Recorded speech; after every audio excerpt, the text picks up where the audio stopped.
Hey guys, how you doing? This is Sean Woods of your City of Coaches podcast. Yes, we're back in person. But no further ado, Coach, I want to appreciate the opportunity to interview. Hey guys, we're at, is it Raymond? Raymond S. Kellis, yes. Raymond S. Kellis High School out here in Glendale. Yes. You're part of the Pure Unified District.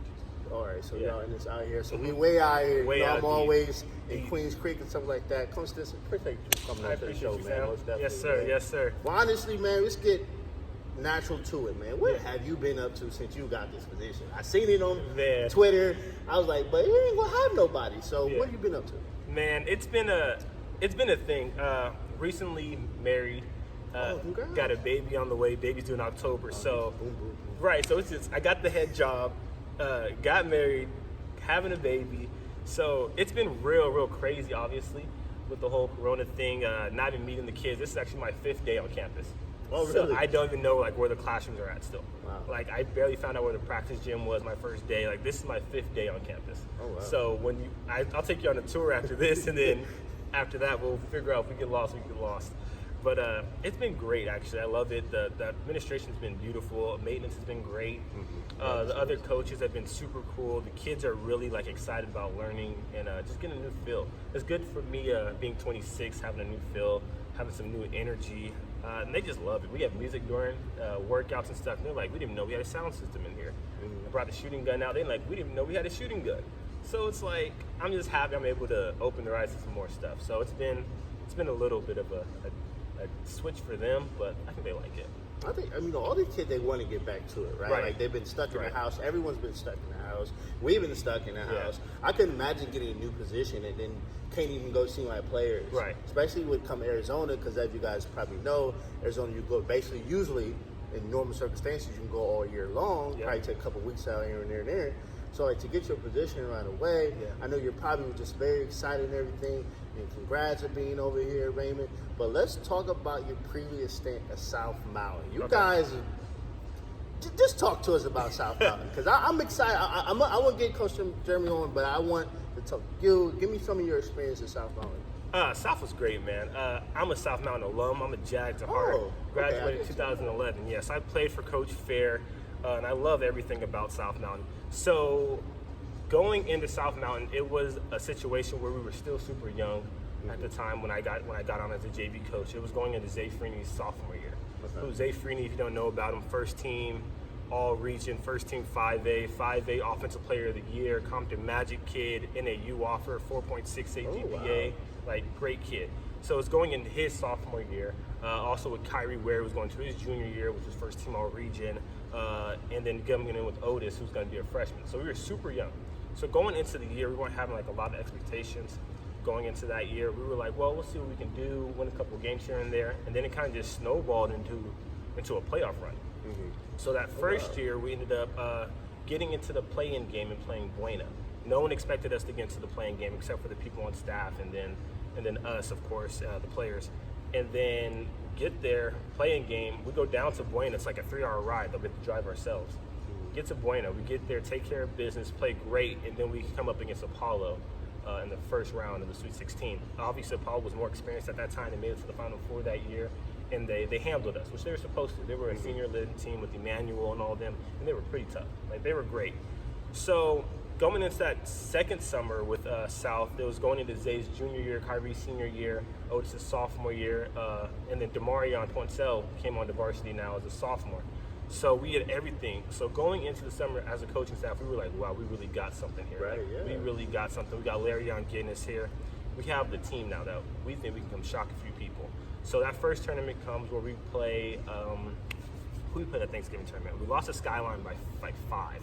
And we really thought we should have beat Skyline. But then the game that really made us believe was that first game against Millennium when we lost by 1, when they called that phantom foul for Duran.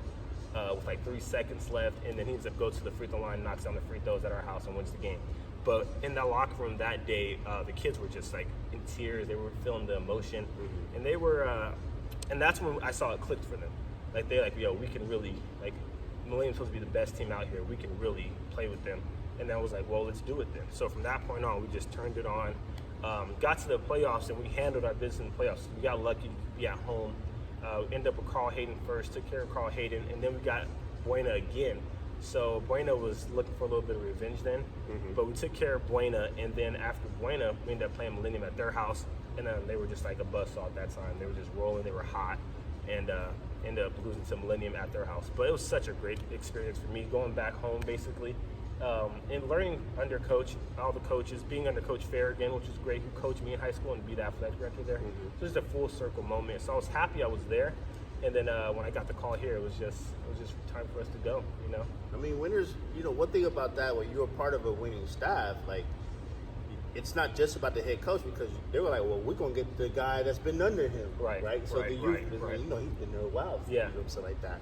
So you had a couple of stints before that, too. Yes. I seen something about a prep school. Yeah. Can you name some of the stints you've been at? Yeah, so coming out the gate, I'm 26, so coming out the gate, I started at Mesquite High School under Chris Lemon. Okay, that's so in Gilbert, right? That's in Gilbert, correct. Okay. So I started there as a freshman coach. I did a year there under him. It was great. It was a great experience just getting my foot into the high school door, because before then I was coaching club. So I was coaching club with Aim High elite athletes out in Phoenix, and that was just a great situation to be a part of. And then after Mesquite, I went to Cicero Prep, which was the first year starting a program there. So I started that program there at Cicero Prep for a year. We made it to the CAA Final Four and everything, and then Red Mountain called, and I ended up going back to Red Mountain. So in Mesa, yeah. So I'm just all around. So I went Gilbert, Scottsdale, and then now I'm in Mesa. So I'm in Mesa. In Mesa, Red Mountain was just so great. There was Timmy Allen, Dre Harris, all those Division I players, like big Division I players. So that was amazing, just to be in that atmosphere. And that was under Coach Lemon again. Okay. And then after Mesa, then I ended my 2 years at South.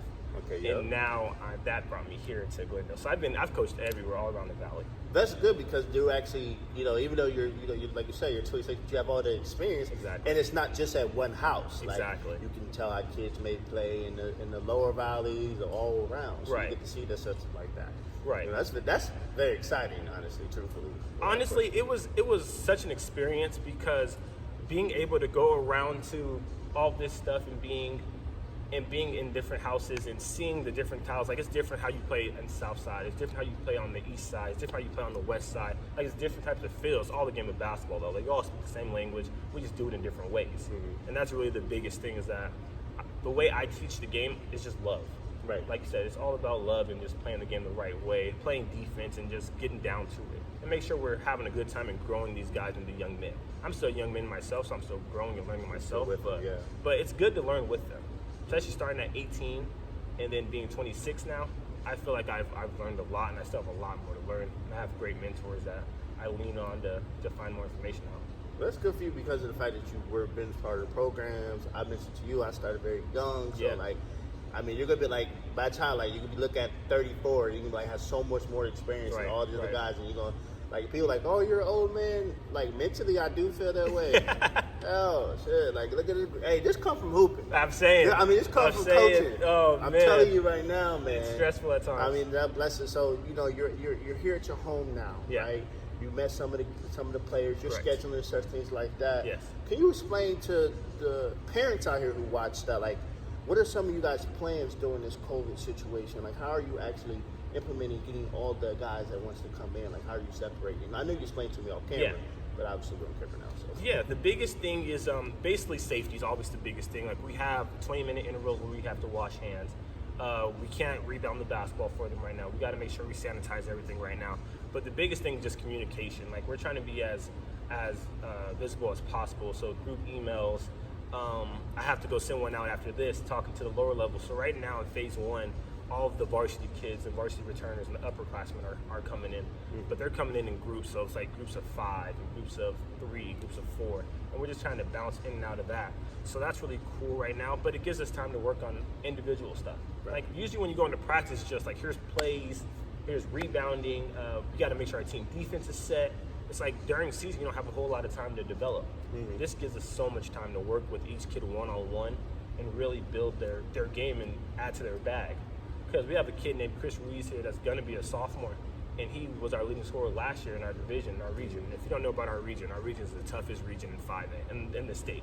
Like, we have Ironwood, who just won the state championship. You have Apollo, Sunrise Mountain, Gila Ridge, and Centennial. all those teams made the playoffs last year. You guys 5A or 6A? 5A. 5A. Okay. Yeah, so we're in the toughest region in 5A, and then obviously we haven't won a region game in 5 years. So this is really perfect for me because it gives us time to break down each player's game. Like I work with Chris, I work with our big guy. It just gives me time to really get to know my players better and really get to know their games better. So that way, when it's time to go and start coaching them, I can see like, hey, we worked on this in practice. Let's get going on this move, and then that kind of gets going. So that just builds a rapport for us, and then once we hit phase 2, add some more kids in it, and then eventually get into practice, and then see what we have. So you mentioned that you guys, like, you're taking over Zine. I don't know how long the coach was here prior. 3 years before me. So you had been here like 3 years. I know you struggled a little bit before. Yeah.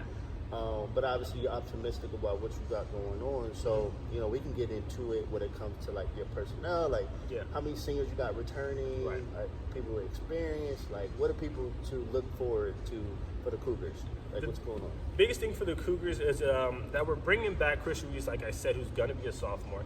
He averaged 13.5 a game last year as a freshman, which is really good in our region. Then you have a point guard that's played 3 years of varsity named Amari. Amari's going to be a real quick guard. He's really shifty. He has a nice little handle to him. So it'll be good to see him in the open floor. You bring back Jordan, who's a 4-year varsity player. Okay. He led the team in 3-point percentage last year. And then he has a great chance of breaking that 3-point record this year for us. And then Zeke's a big 6'7" guy that plays 2 sports. He plays football and basketball. It'll be his first year on varsity. So we're going to be an interesting team on paper. Obviously, once you get on the floor, you never know what happens. It just all depends on our coaching staff and how much our kids buy in day one. And it looks like from the way they're practicing, the way they're going in this stuff, they're really buying in right now, which is really great because that was my biggest fear is me coming into this situation, not being able to talk to them face-to-face because we had to do the Zoom calls and everything. But I really think that they're buying in early and it's really quite great.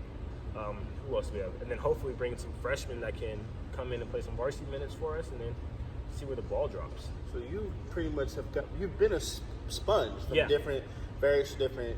So will you say you don't necessarily, because you've been JV coach, but it's pretty much under the head coach's request, stuff like that. So like, are you like more transitional offense or are you like flex? Like what type of offense you are running? I would say schemes. Definitely. I want to pick up full court. That's my thing. Kind of like how we did at South last year. We want to run and gun. We got to guard. The biggest thing defensively, we have to guard. That's going to be my biggest pet peeve. If you're not guarding, you're not playing. Like you just come sit next to me if you're not going to guard. Offensively, I think this year we're going to run a little bit of 4 out, 1 in, some chin action, some flex action depending on our personnel. If we want to go 2 bigs at times, but it really depends on what the team wants to do and how they feel about it. Because they all say they want to run, but their run and my run is completely different. Totally different. They just don't want to the traditional walk the ball. Exactly. But you still different scheme. I say you're doing 4 out, 1 in, so it sounds like some old Syracuse type of sets. Exactly. Yep. Coming in and out like that. That's exciting. I think I used that back. Right. A lot of like John Beeline, Michigan stuff. Like when he was with Trey Burke and all them. So recently, Exactly. So that's exciting, that you already have your plan, and that comes from your experience, Right. So it's not necessarily just getting position, you're going out there. It sounds like you actually optimistic of the talent you have and, what you guys got coming on. Right. So, like, with the times that are going on in America, what's going on in our situation, right. How do you, like, bring comfort to your players when these, the world is going on and they're dealing with a lot of different emotions. Do you feel like you would want to reach out to your players and talk to them about different things? I know I'm pretty sure if they can't call you. For sure. Right, but a lot of these kids, they internalize so much, right, and they never talk. Like, so, like, for a young coach or a coach that just may be struggling with that, like, how would you advise a coach to basically make sure, like, hey, I see what's going on. Do you want to talk about it? If you don't want to, like, how do you, like, feel you wiggle around that? Right, I think the biggest thing right now, especially in everything that's happening, being a man of being black and being a man in the situation, my players look to me because they see me as one of those people. Understanding, because that could have easily been me with the George Floyd stuff. Because African American, I could have been out trying to do something for my family. Right. So I completely understand. I think the biggest thing is that you're transparent.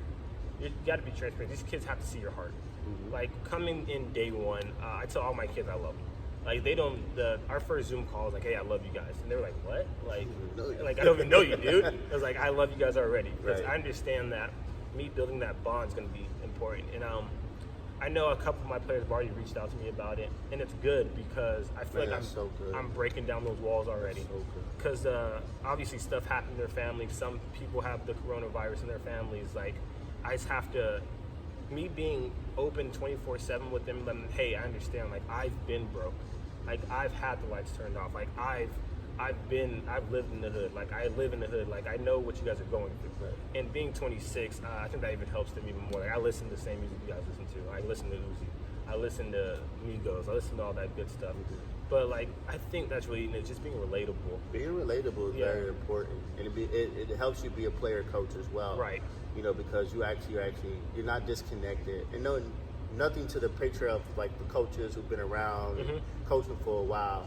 But sometimes we need some of that youth coaching, even at the high school level, because it's very important to be relatable, right? And when you're not relatable, you are disconnected, right? You may have the XL, like you might have the XOs, but it's emotional now, right?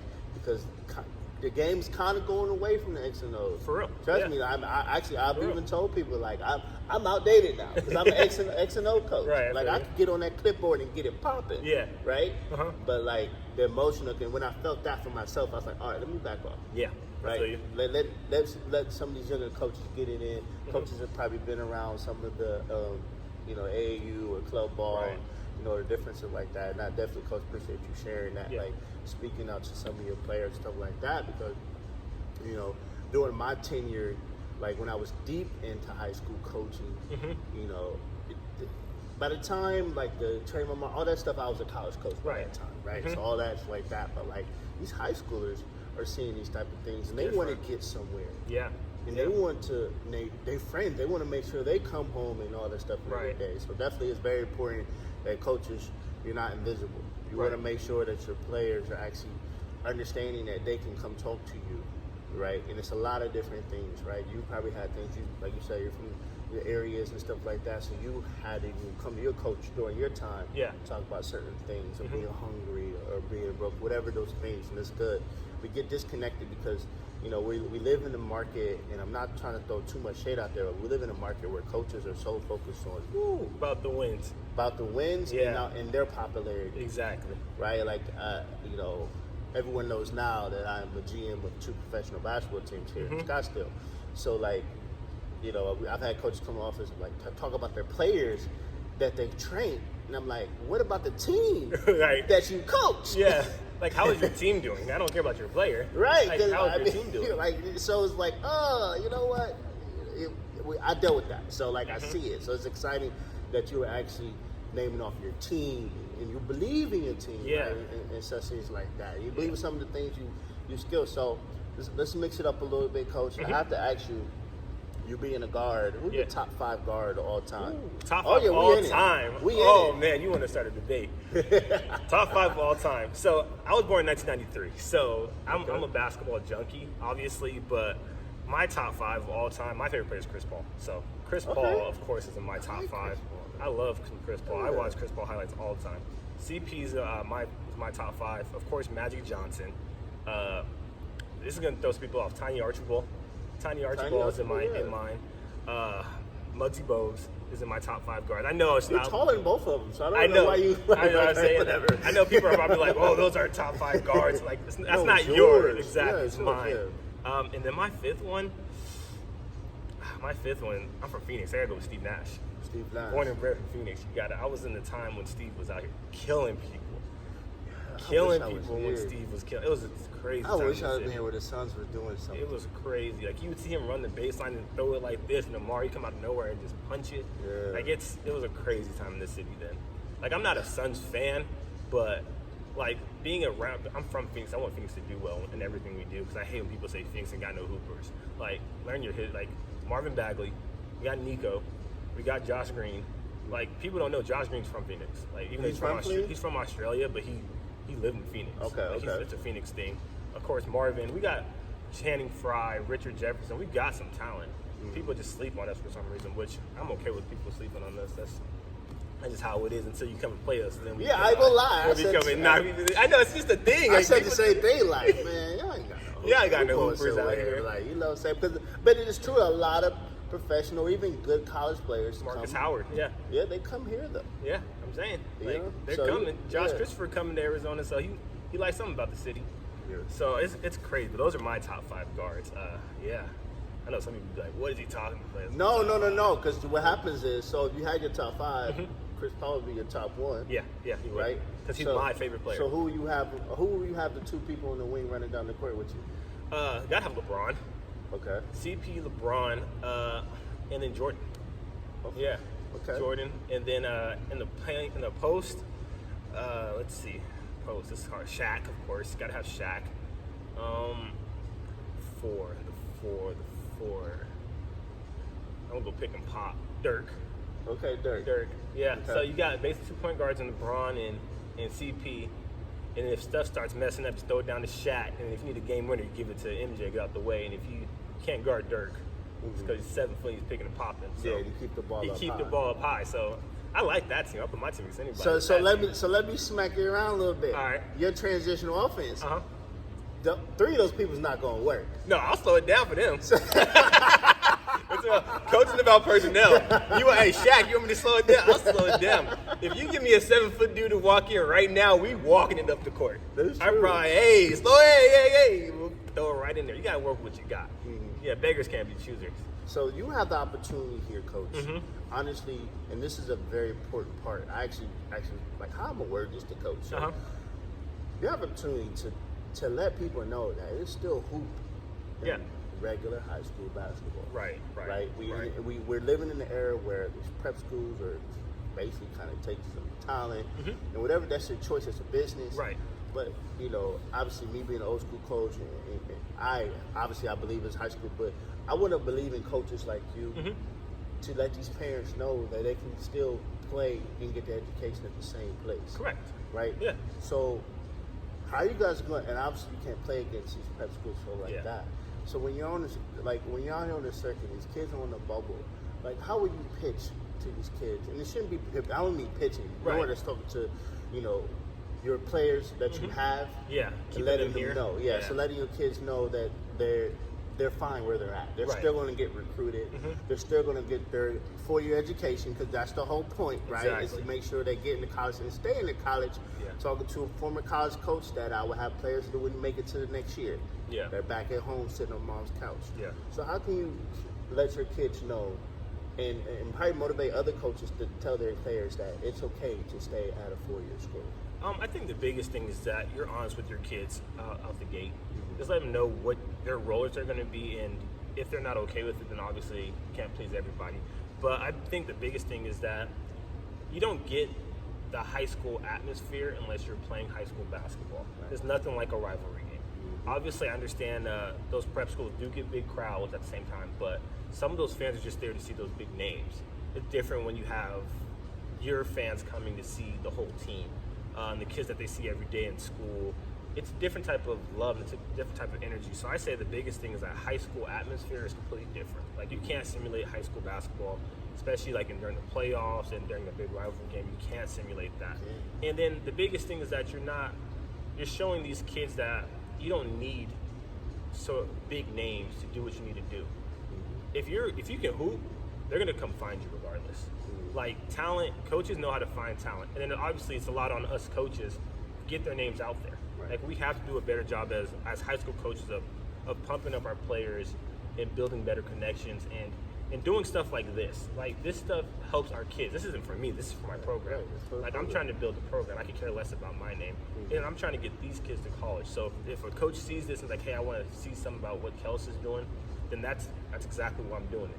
Because these are for the kids. Like, I could care less. Like, I'm coaching varsity high school basketball. That's my biggest thing. And then really making sure I show them I care about them. Because if you show that you really care about these kids, they won't leave. But sometimes they do. But even if they do leave, you support them whatever they do. You just support them because you don't want to have a kid who's just not happy where they are. Exactly. But I've seen some situations where they feel like the coach wasn't personal enough to make it like it's okay to stay. Right. Like, I look at the way you talk to me, right? The way you're passionate. I know you're gonna go. You guys are gonna go at it and get it. Yeah. Stansbury over at Mesa, he gave me the same type of communication that let me know that, hey kids, it's okay to stay. But if you do go, I still love you. We still love you. To support you. That's your choice. That's your business. But for anyone who's on the waiver, like, I can't see how if I went like me, like I'm third leading scorer in my high school history in Ohio. Right. And, like, our banners are on the wall. Right. And different. I can't see myself it not being there. Yeah. I can't see us just renting out someone else's gym. Right. It's different when you can hang the banner. You come back, Kellis ain't going nowhere. Like, you come back, we win a region title, we win a state championship. You come back with your kid 30, 40 years down the line, maybe your grandkids are hooping in here, and then you're like, I put that banner up. It's a different type of love and different type of feel. Like, I love South Mountain no matter what. Like, I love South Mountain because I went there. Right. And I graduated from there. Like, I'll always love South Mountain. It's just the way it is. But obviously it's different generations, different types of understanding of the game. People want what's best for them, and then some feel like prep is best for them. So, like I say, hey, I love whatever you want to do, man. So we're here with the Cougars here now, and you have a staff for that? Yeah, I'm building a staff. I have my guy Daniel Atkinson, who coached with me in club, Davion Reagan, who's also a great young coach as well. It's going to be his first year coaching. Okay. He played at Fairfax High School, and then he went to Glendale Community College and played there. And then I have assistant Anthony Howard, who runs AZ Swish out here.